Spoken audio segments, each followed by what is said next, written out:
পাঁচটি প্রশ্ন করার আগে কিয়ামতের ময়দানে আদম সন্তানের দুই পা নড়বে না। এক নম্বর, আন উমরিহি ফিমা আফনা, জীবন সম্পর্কে জিজ্ঞাসা করা হবে, জীবন আমি আপনি কোথায় কাটাইছি। দুই নম্বর, আন শাবাবিহি ফিমা আবলা, যৌবন সম্পর্কে জিজ্ঞাসা করা হবে, যৌবন আমি আপনি কোন কাজে কাটাইলাম। যৌবন কি অত্যাচার করে কাটাইলাম, ঘরের দরজা বন্ধ করে যৌবনের উপর কোন ধরনের অস্বাভাবিক আচরণ কি করেছে কিনা দ্বিতীয় প্রশ্ন করা হবে। তিন নম্বর, ওয়ান মালিহি মিন আইনা ইকতাসাবা, তিন নম্বর প্রশ্ন, আপনি যে জীবনে চলার পথে যে সম্পদ আপনি উপার্জন করেছেন এটা কোত্থেকে কামাই করছেন, এটা হালাল পথে কামাই করেছেন কিনা, এটা তিন নম্বর প্রশ্ন। চার নম্বর, ফিমা আনফাকা, আপনার যে সম্পদ এটা হালাল পথে ব্যয় করছেন কিনা। তাহলে তিন নাম্বার হালাল পথে আয় করেছেন কিনা, চার নাম্বার হালাল পথে ব্যয় করছেন কিনা। পাঁচ নাম্বার, ওয়ান ইলমিহি বিমাযা আমিলা ফিমা আলিমা, পাঁচ নাম্বার প্রশ্ন, ইলম অনুযায়ী আমল করছে কিনা, এই প্রশ্ন করা হবে। এই পাঁচ প্রশ্ন করার আগে আদম সন্তানের পা নড়বে না। তো আমাদের দুই নাম্বার নিয়ত হলো আমরা ইলম এখান থেকে কিছু শিখলে এই অনুযায়ী আমল করবো। আল্লাহ তৌফিক দান করেন। পাশাপাশি ছাত্র ভাইয়েরা মনে রাখবো, মানুষকে দেখানোর জন্য আমি আলেম হব না। তিরমিজি শরীফের 2382 নম্বর হাদিসের বর্ণনা, লম্বা হাদিস। এই হাদিসের শেষের অংশে এমন একটা বর্ণনা আছে, ফায়াকুলুল্লাহু লিল কারি আলাম উআল্লিমকা মা আনজালতু আলা রাসূলি, আলেমকে ডাক দিয়ে বলবে, আমার নবীর উপর আমি যা নাজিল করেছি তা কি তোমাকে আমি শিক্ষা দেইনি। আল্লাহ বলবে আলেমকে, আলেম বলবে বালা, হ্যাঁ আপনি শিক্ষা দিয়েছেন আল্লাহ। এবার আল্লাহ বলবে, ফামাযা আমিলতা ফিমা উল্লিমতা, তো তোমাকে যে বিদ্যা শিক্ষা দেওয়া হয়েছে এই অনুযায়ী আমল করেছো কিনা, কি আমল করেছো বলো। আলেম জবাব দিবে, ফায়াকুলু আকুমু বিহি আনা আল-লাইলি ওয়া আনা আন-নাহার, আল্লাহ ইলম অনুযায়ী দিন রাত আমি আমল করেছি। আল্লাহ বলবেন, কাযাবতা, তুমি মিথ্যা কথা বলতেছ। লিউকাল ইন্নাহু কারিউন, তুমি এই কারণে আলেম হইছো যেন মানুষ তোমারে বড় আলেম বলে। মানুষ তোমাকে কি বলে, বড় আলেম বলে, শেখুল হাদিস মুফতি বলে, এই কারণে তুমি ইলম অর্জন করছো। ওয়াকাদ কিল, দুনিয়াতে তোমারে বড় আলেম বলা হয়েছে। হাদিসে আসছে, ফাসুহিবা বিহি আলা ওয়াজহিহি ফিন-নার, মাথাটা নিচের দিকে দিয়ে পাগুলো উপরের দিকে দিয়ে তাকে জাহান্নামে নিক্ষেপ করা হবে। আসেন, কয়টা নিয়োগ করা? চারটা। এক নাম্বার, কারে খুশি করার জন্য ইলম অর্জন করা, আল্লাহ। দুই নাম্বার, ইলম অনুযায়ী আমল করা। কিয়ামতের মাঠে মিথ্যা কথা বলা যাবে না, ধরবে আল্লাহ, এই মিথ্যা কথা বলো কেন। তিন নাম্বার, এখান থেকে আমরা যা শিখবো বাসায় গিয়ে স্ত্রীকে, মেয়েকে, ছেলেরেও এটা শিখাবো, অন্যদেরকে শিখাবো।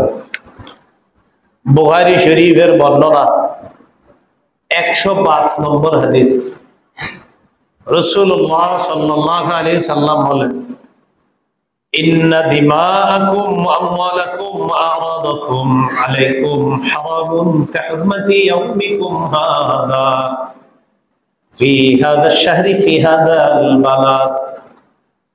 বিদায় হজের দিন নবীজি বলেন, শোনো, খুব মন দিয়ে শোনেন কথাটা, জিলহজ মাস যেমন সম্মানিত,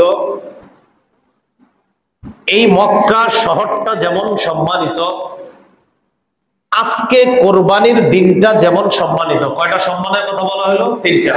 জিলহজ মাস যেমন সম্মানিত, এই মক্কা যেমন সম্মানিত, আজকে জিলহজের 10 দিন যেমন সম্মানিত, ঠিক তেমনি ভাবে এক মুসলমানের রক্ত আরেক মুসলমানের জন্য, এক মুসলমানের সম্পদ আরেক মুসলমানের জন্য, এক মুসলমানের ইজ্জত আরেক মুসলমানের জন্য আমি নবী সম্মানিত বলে ঘোষণা করলাম।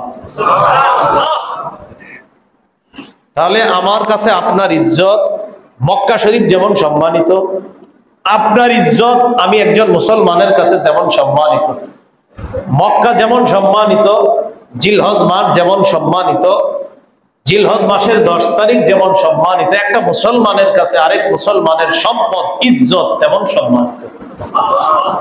এগুলো বলার পর নবীজি বললেন, আলা লিউবাল্লিগিশ শাহিদু মিনকুমুল গায়ব, শোনো, তোমাদের মধ্যে এখানে যারা উপস্থিত আছো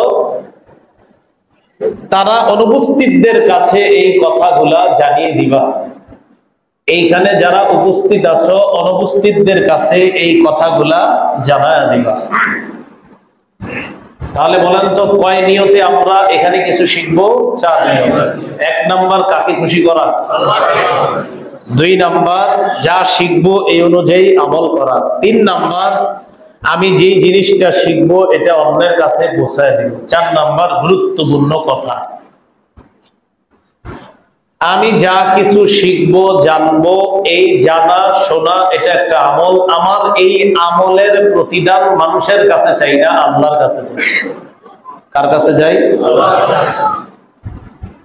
ইবনে মাজাহ 223 নম্বর হাদিসের বর্ণনা, قال رسول الله صلى الله عليه وسلم من سلك طريقا يلتمس فيه علما سهل الله له به طريقا الى الجنه, কোন ব্যক্তি যদি বিদ্যা অর্জনের জন্য ইলমের রাস্তা অবলম্বন করে আল্লাহ তাকে জান্নাতে যাওয়ার রাস্তা সহজ করে দেয়। সুবহানাল্লাহ। এই 4 নিয়তে আমরা আমল করব, ইবাদত করব, ইলম শিখব, যা করব এই 4টা নিয়ত আমরা মাথায় রাখব।